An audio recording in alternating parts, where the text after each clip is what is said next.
नमस्कार एस्पिरेंट। आज हम भारत के इतिहास के उन पन्नों को देखते हैं जब भारत में ईस्ट इंडिया कंपनी व्यापारी बनकर आई।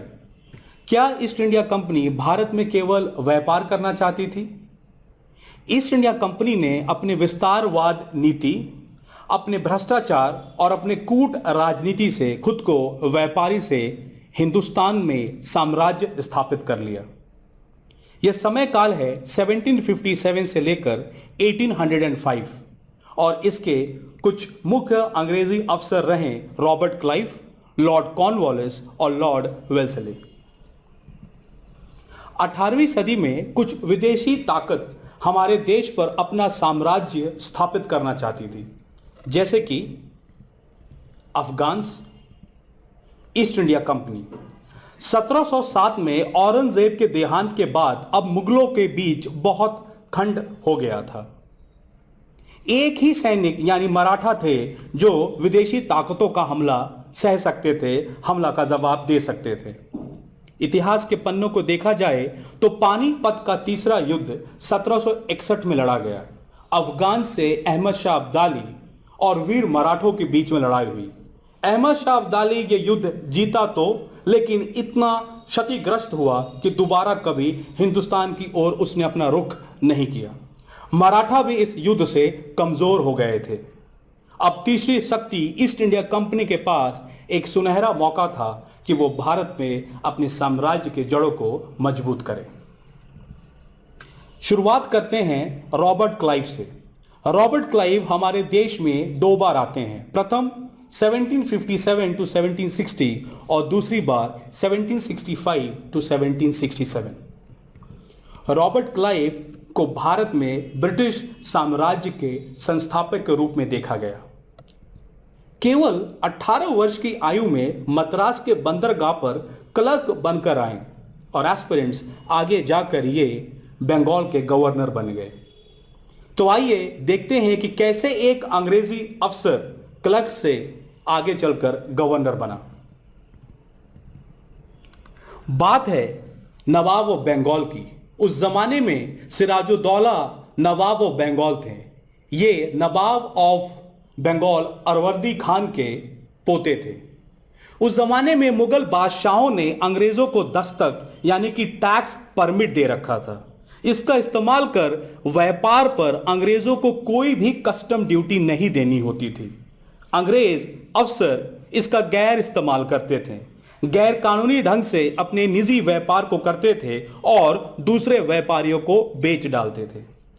सिराजुद्दौला ने अपने अफसरों सैनिकों को यह हुक्म दिया कि अंग्रेजों को बंगाल से खदेड़ भगाओ। 20 जून 1756 ईस्वी कासिम बाजार पर नवाब का अधिकार हो गया। कासिम बाजार ईस्ट इंडिया कंपनी का अधीन एक क्षेत्र था। सिराजुद्दौला ने फोर्ट विलियम पर भी अपना अधिकार कर लिया। फोर्ट विलियम अंग्रेजों का व्यापार करने का गढ़, लेकिन अंग्रेजों के मन में यह डर था कि फ्रांसीसी अब फोर्ट विलियम के ऊपर कब्जा कर लेंगे। इसलिए ईस्ट इंडिया कंपनी ने अब फोर्ट विलियम पर किलाबंदी शुरू कर दी। किलाबंदी यानी कि बंदूक तोपे रखना, जो सिराजुद्दौला को मंजूर नहीं था। सिराजुद्दौला ने आगे चलकर काल कोठरी दुर्घटना यानी ब्लैक होल ट्रेजेडी को अंजाम दिया। 146 अंग्रेजों को फोर्ट विलियम के ही एक काल कोठरी में बंद कर दिया। सुबह जब काल कोठरी खुली तो 123 लोग, जिसमें कुछ बच्चे, बूढ़े, औरतें थीं, वो मारी गई। इस पूरे हादसे ने अंग्रेजी साम्राज्य को हिलाकर रख दिया। जब यह खबर मद्रास पहुंची तो लॉर्ड क्लाइव ने पूरी सेना के साथ कलकत्ता की ओर कूच किया। पहली बार विदेशी ताकत हमारे अंदर भ्रष्टाचार भर रही थी और हमारे जड़ों को कमजोर कर रही थी। नवाब के अधिकारियों को रिश्वत देकर रॉबर्ट क्लाइव ने अपने पक्ष में कर लिया, जिसके कारण माणिक चंद ने बिना किसी प्रतिरोध को कलकत्ता अंग्रेजों को सौंप दी। बाद में अंग्रेजों ने हुगली तक अपना अधिकार कर लिया। इन दोनों हादसों के वजह से आगे चलकर हुआ 1757 में प्लासी का युद्ध, अंग्रेजी शासन की स्थापना। प्लासी का युद्ध 23 जून 1757 में लड़ा गया नवाब ऑफ बंगाल सिराजुद्दौला और रॉबर्ट क्लाइव के बीच। लेकिन यह युद्ध पहले ही जीता जा चुका था, क्योंकि रॉबर्ट क्लाइव ने सिराजुद्दौला के commander in chief Mir Jafar को यह प्रलोभन दिया कि अगर युद्ध में वो रॉबर्ट क्लाइव का साथ दें तो वो ही नवाब ऑफ बंगाल बनाए जाएंगे। और हुआ कुछ ऐसा ही। 1757 में प्लासी के युद्ध को लड़ा गया और 23 जून को मुठभेड़ हुई। यह युद्ध नाम मात्र का बहुत छोटा युद्ध था, लेकिन इसका परिणाम भारत के इतिहास के पन्ने को बदल देने वाला था। सिराजुद्दौला के कुछ वफादार मीर मदन और मोहनलाल ने अंग्रेजों की सेना का डटकर सामना किया, किंतु मीर जाफर के विश्वासघात के कारण सिराजुद्दौला को हारना पड़ा। इसके साथ मीर जाफर, रायदुल्लब और लुफ्त खान के सैनिक प्लासी तक तो आए, लेकिन वास्तव में लड़ाई में शामिल ही नहीं हुए, जिसके कारण रॉबर्ट क्लाइव के सिर्फ 3000 सैनिकों ने सिराजुद्दौला के 50,000 सैनिकों को हरा दिया। युद्ध के परिणाम। मीर जाफर को क्लाइव ने बंगाल का नया नवाब घोषित तो कर दिया, लेकिन अब बंगाल के गद्दी पर एक ऐसा नवाब आ गया जो अंग्रेजों के हाथ की एक कठपुतली मात्र था। प्लासी की युद्ध ने बंगाल की राजनीति पर अंग्रेजों का नियंत्रण कायम कर दिया। अंग्रेज अब केवल व्यापारी नहीं, राज शक्ति के स्रोत बन गए। आर्थिक दृष्टिकोण से भी अंग्रेजों ने बंगाल का शोषण करना शुरू कर दिया। यह बात से आप वाकिफ हैं कि पुर्तगाल, डच, फ्रांसीसी और ब्रिटिश इंडिया कंपनी सब बंगाल चाहते थे। इस युद्ध से प्रेरणा लेकर क्लाइव ने आगे बंगाल में अंग्रेजी सत्ता स्थापित कर ली। बंगाल से प्राप्त धन के आधार पर अंग्रेजों ने दक्षिण में भी फ्रांसीसियों पर विजय प्राप्त कर लिया। और जब रॉबर्ट क्लाइव दूसरे चरण 1767 में लौटे तो कंपनी द्वारा बंगाल से नियुक्त होने वाले प्रथम गवर्नर बन गए। रॉबर्ट क्लाइव के दूसरे चरण आने से पहले ही हेक्टर मुनरो ने संयुक्त सेना Shah Alam II, Nawab of Awadh और नवाब ऑफ बंगाल को हरा दिया बक्सर के युद्ध 1764 में। रॉबर्ट क्लाइव ने इसका फायदा उठाया और 1765 में इन तीनों लोगों के साथ इलाहाबाद की संधि की, यानी सिराजुद्दौला नवाब ऑफ अवध, शाह आलम II शाह हिंदुस्तान यानी मुगल बादशाह और मीर कासिम नवाब ऑफ बंगाल। इलाहाबाद की संधि 2 चरणों में संपन्न हुई। पहले चरण में शाह आलम II ने बहुत बड़ा किरदार निभाया और यह संधि हुई 12 अगस्त 1765 में। कंपनी ने मुगल बादशाह को 26 लाख रुपए वार्षिक देने स्वीकार किया। हमारे देश के शाह हिंदुस्तान, बादशाह दिल्ली अब एक वजीफादार बनकर रह गए, वो एक पेंशनर बन गए। कंपनी ने अवध के नवाब सिराजुद्दौला से कड़ा और इलाहाबाद छीनकर मुगल बादशाह शाह आलम II को दे दिया। बादशाह को अल्प आयु नवाब नजमुद्दौला को बंगाल का नवाब स्वीकार करना पड़ा। नवाब नजमुद्दौला उस वक्त केवल 15 वर्ष के थे और वो मीर जाफर के दूसरे पुत्र थे। 1765 इलाहाबाद की संधि का सबसे महत्वपूर्ण लाभांश जो रॉबर्ट क्लाइव ने उठाया वो था कर इकट्ठा करने का अधिकार, यानी दीवानी। उन्होंने शाह आलम II से बंगाल, बिहार और उड़ीसा के दीवानी को प्राप्त कर लिया। अब इतना भारी कर ईस्ट इंडिया कंपनी के हक में जाने लगा। इलाहाबाद संधि का दूसरा चरण शुरू हुआ 16 अगस्त 1765। रॉबर्ट क्लाइव और अवध के नवाब सिराजुद्दौला के मध्य यह संपन्न हुआ। कंपनी द्वारा ही अवध की सुरक्षा हेतु नवाब के ही खर्चे पर अवध पे एक अंग्रेजी सेना रखी गई। कंपनी ने बैटल ऑफ बक्सर को यह बताया कि उन पे यह युद्ध थोपा गया, अतः नवाब हर्जाने के रूप में 50 लाख रुपए कंपनी को दें और कंपनी को अवध में कर मुक्त व्यापार करने की छूट भी प्रदान करें। इलाहाबाद और कंडा को छोड़कर अवध का पूरा क्षेत्र नवाब को वापस कर दिया गया। बनारस और गाजीपुर के क्षेत्र में बलवंत सिंह को अधिकार दिया गया, हालांकि यह अवध के राजा के अधीन ही माना गया। सबसे बड़ा और सफल राजनीति हुई दोहरी शासन यानी डुअल गवर्नमेंट का। नवाब की शक्तियों को दो हिस्से में बांटा गया, एक निजामत यानी कि प्रशासन और एक दीवानी अधिकार यानी कर इकट्ठा करने की ताकत। अंग्रेज सिर्फ अपने स्वार्थ और आर्थिक लाभांश के लिए कर इकट्ठा करने का अधिकार अपने पास रख सारी जिम्मेदारी का काम निजामत नवाब को दे देते हैं, लेकिन इसमें कोई फेरबदल ना हो, एक नया ओहदा नायब सूबेदार बनाकर मोहम्मद रजा खान को बनाते हैं, ताकि मोहम्मद रजा खान नवाब को काम बता सकें और उनके ही इशारे पर काम कर सके, ताकि अंग्रेज कंपनी आराम से कर इकट्ठा कर सके। लॉर्ड कॉर्नवालिस इसके बाद भारत आते हैं। अगर हम लॉर्ड क्लाइव के बात करें तो रॉबर्ट क्लाइव ने पहले चरण में बंगाल और दूसरे चरण में बंगाल, बिहार, उड़ीसा ब्रिटिश साम्राज्य के हक में कर लिया। लॉर्ड कॉर्नवालिस हमारे देश में दो बार आए, प्रथम 1786 टू 1793 और दूसरा 1805। 5 अक्टूबर 1805 में ही उनका देहांत होता है और उनका मकबरा है गाजीपुर में। 1786 में ईस्ट इंडिया कंपनी ने लॉर्ड कॉर्नवालिस को पिट्स इंडिया एक्ट के अंतर्गत गवर्नर जनरल नियुक्त करके भारत भेजा। पिट्स इंडिया एक्ट का यह रूल था कि अब निजामत यानी प्रशासन भारत साम्राज्य अब ब्रिटिश के अधीन होगा और केवल व्यापार ईस्ट इंडिया कंपनी के अंतर्गत होगा। वह 12 सितंबर 1786 को जब कलकत्ता पहुंचे तो उन्होंने पाया कि अंग्रेजी अफसर अब अपने निजी व्यापार पे ज्यादा ध्यान दे रहे हैं और ईस्ट इंडिया कंपनी को इसका खामियाजा भुगतना पड़ रहा है।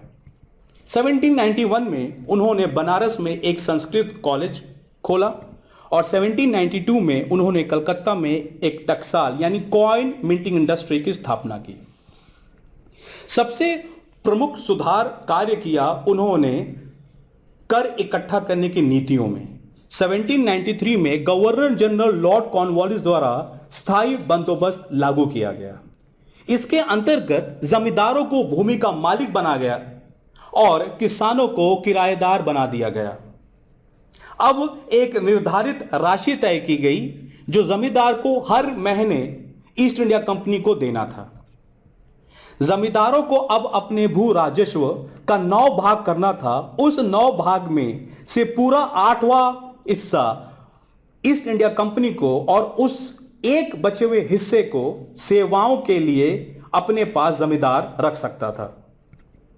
पहले बंगाल, फिर बिहार और उड़ीसा में अधिनियम किया गया और बाद में उत्तरी मद्रास प्रेसिडेंसी और बनारस तक इसका पालन हुआ। स्थायी बंदोबस्त सर जॉन शोर के परामर्श पर लागू किया गया और स्थायी बंदोबस्त धन निष्कासन का प्रमुख आधार बना। लॉर्ड कॉर्नवालिस को पुलिस व्यवस्था का जनक भी कहा गया। अंग्रेज मजिस्ट्रेटों को जिले में पुलिस का भार दे दिया गया।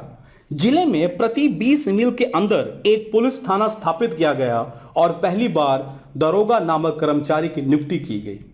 लॉर्ड कॉर्नवालिस को नागरिक सेवा का जनक कहा जाता है। उन्होंने भाई भतीजावाद यानी नेपोटिज्म का अंत किया और नियम स्थापित किए गए कि जो केवल योग्य व्यक्ति होंगे उन्हें ही सेवाओं में शामिल होने की अनुमति दी जाएगी। ऊंचे पदों को यूरोपियन लोगों के लिए आरक्षित किया गया और निम्न श्रेणी जैसे कि चपरासी और क्लर्क भारतीयों को दी गई। सबसे महत्वपूर्ण न्याय संबंधी सुधार जिसे कॉर्नवालिस कोड या संहिता कहा जाता है, इसके अनुसार यह प्रसिद्ध सिद्धांत सेपरेशन ऑफ पावर पर आधारित था। कॉर्नवालिस ने दीवानी व फौजदारी अदालत को श्रेणीबद्ध किया। दीवानी यानी कि सिविल कोर्ट, फौजदारी यानी कि क्रिमिनल। कलेक्टरों के पास अब मात्र कर संबंधी शक्तियां ही रह गई थीं। कॉर्नवालिस कोड में ब्रिटिश भारत के नागरिक, पुलिस और न्यायपालिका प्रशासन के संचालन के प्रावधान थे और सबसे महत्वपूर्ण, उन्होंने अंग भंग के दंड पर प्रतिबंध लगा दिया। महत्वपूर्ण बात है थर्ड एंग्लो मैसूर युद्ध जो हुआ 1790 टू 92 में। हैदर अली एक दूरदर्शी थे। उन्होंने समझ लिया था कि अंग्रेजी ईस्ट इंडिया कंपनी केवल व्यापार नहीं बल्कि अपना साम्राज्य करने आई है। उन्होंने अपने बेटी टीपू सुल्तान को भी यही राय दी। हैदर अली और टीपू सुल्तान ने मिलकर सेकंड एंग्लो मैसूर युद्ध किया। उसका निष्कर्ष निकला मैंगलोर की संधि। उसके अनुसार टीपू सुल्तान को अंग्रेजी कैदियों को मुक्त करना था, जिससे टीपू सुल्तान ने साफ इनकार कर दिया। आगे चलकर टीपू सुल्तान ने अपने सैन्य साधनों को बेहतर बनाने के लिए फ्रांसीसी की मदद लेना शुरू किया, जो ईस्ट इंडिया कंपनी को मंजूर नहीं था।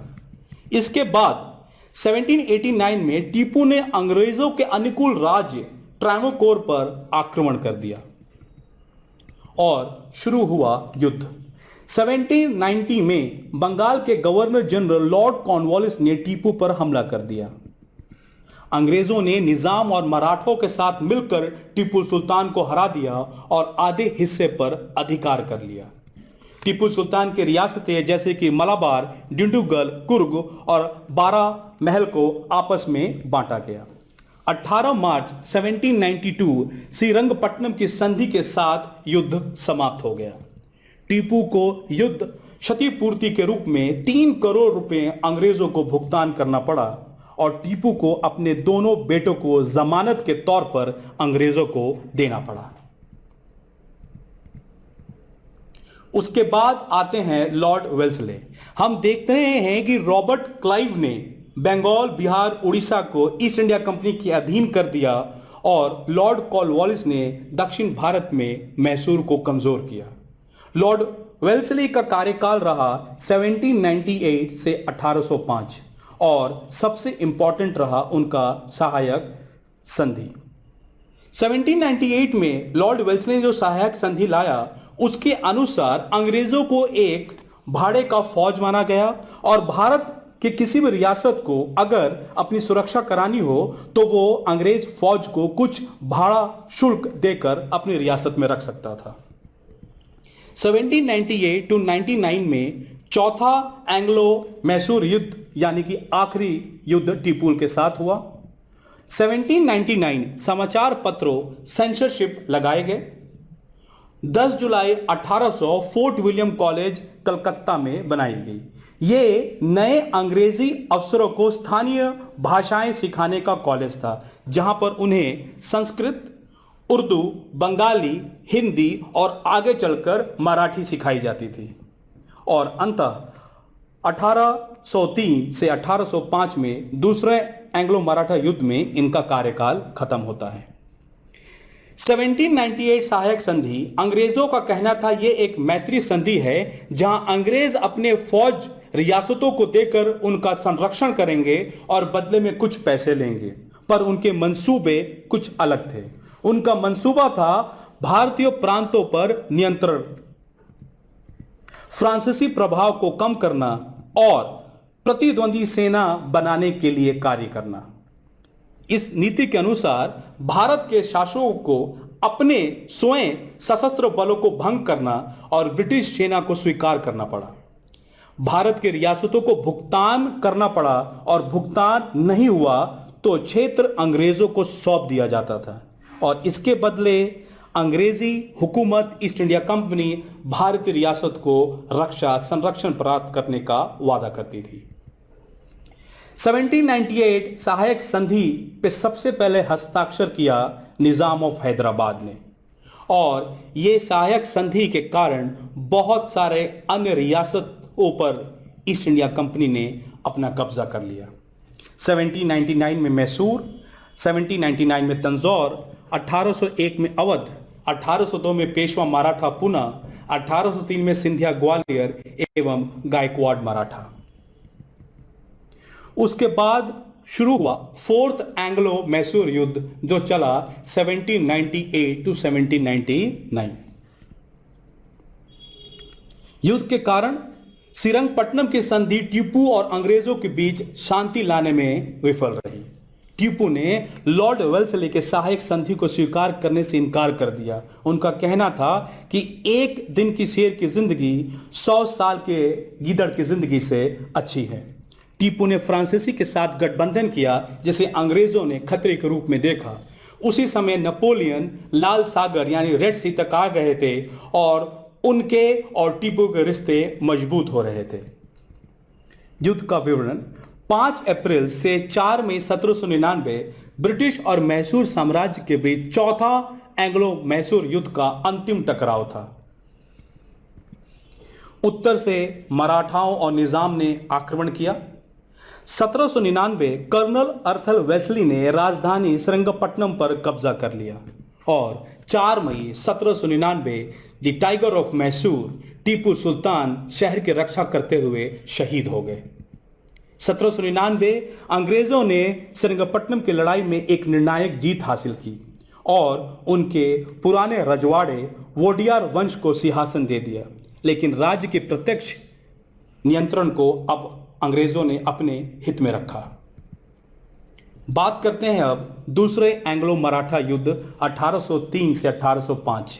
अब मराठा आपसी रंजिशों के वजह में बट गई थी। मराठा सरदार अब अलग अलग किले पे काम कर रहे थे, जैसे पेशवा पुणे, होलकर इंदौर, भोसले नागपुर और सिंधिया ग्वालियर। अंग्रेजों की ये एक कूटनीति थी, अब मराठाओं को अलग करके इन पे विजय हासिल करना। 1802 यशवंतराव होलकर ने सिंधिया और पेशवा के संयुक्त सेना को पूना के निकट पराजित किया। 31 दिसंबर 1802 पेशवा बाजीराव टू ने बसीन में शरण ली और अंग्रेजों के साथ एक सहायक बसीन की संधि को स्वीकार कर लिया। पेशवा बाजीराव टू ने अंग्रेजों ने उनको 6000 सैनिक, तोपखाना और सुरक्षा देने की जिम्मेदारी ली। बदले में पेशवा ने 26 लाख रुपए और अपना राज्य अंग्रेजों को सौंप दिया। 1803 सिंधिया और भोसले ने संधि को स्वीकार नहीं किया, जिसके कारण दूसरा एंग्लो मराठा युद्ध शुरू हुआ। दूसरा एंग्लो मराठा युद्ध अर्थल वेल्सले, इंदौर से यशवंतराव होलकर, ग्वालियर से दौलतराव सिंधिया और नागपुर से राघोजी भोसले टू के साथ शुरू हुई। ये युद्ध खत्म हुआ दूसरा एंग्लो मराठा युद्ध संधियों से। पहली संधि 1803 देवगांव की संधि राघोजी भोसले टू, दूसरी संधि 1803 सुरजी अर्जुन गांव की संधि दौलतराव सिंधिया और तीसरी 1805 राजघाट की संधि यशवंतराव होलकर। अगर हम इस पूरे समय काल को देखें तो ब्रिटिश ईस्ट इंडिया से टकराने वाले निज़ाम, मराठा, मैसूर, बंगाल, ये सारे अब इनके हक में थे। एक एक करके ब्रिटिश अफसरों ने अपने अधीन सारे रियासतों को कर लिया। स्टूडेंट, हमारा अगला वीडियो होगा लॉर्ड मिंटो, लॉर्ड हेस्टिंग और लॉर्ड विलियम बेंटिक पर। So keep connected with Galaxy classes. Video देखने के लिए धन्यवाद।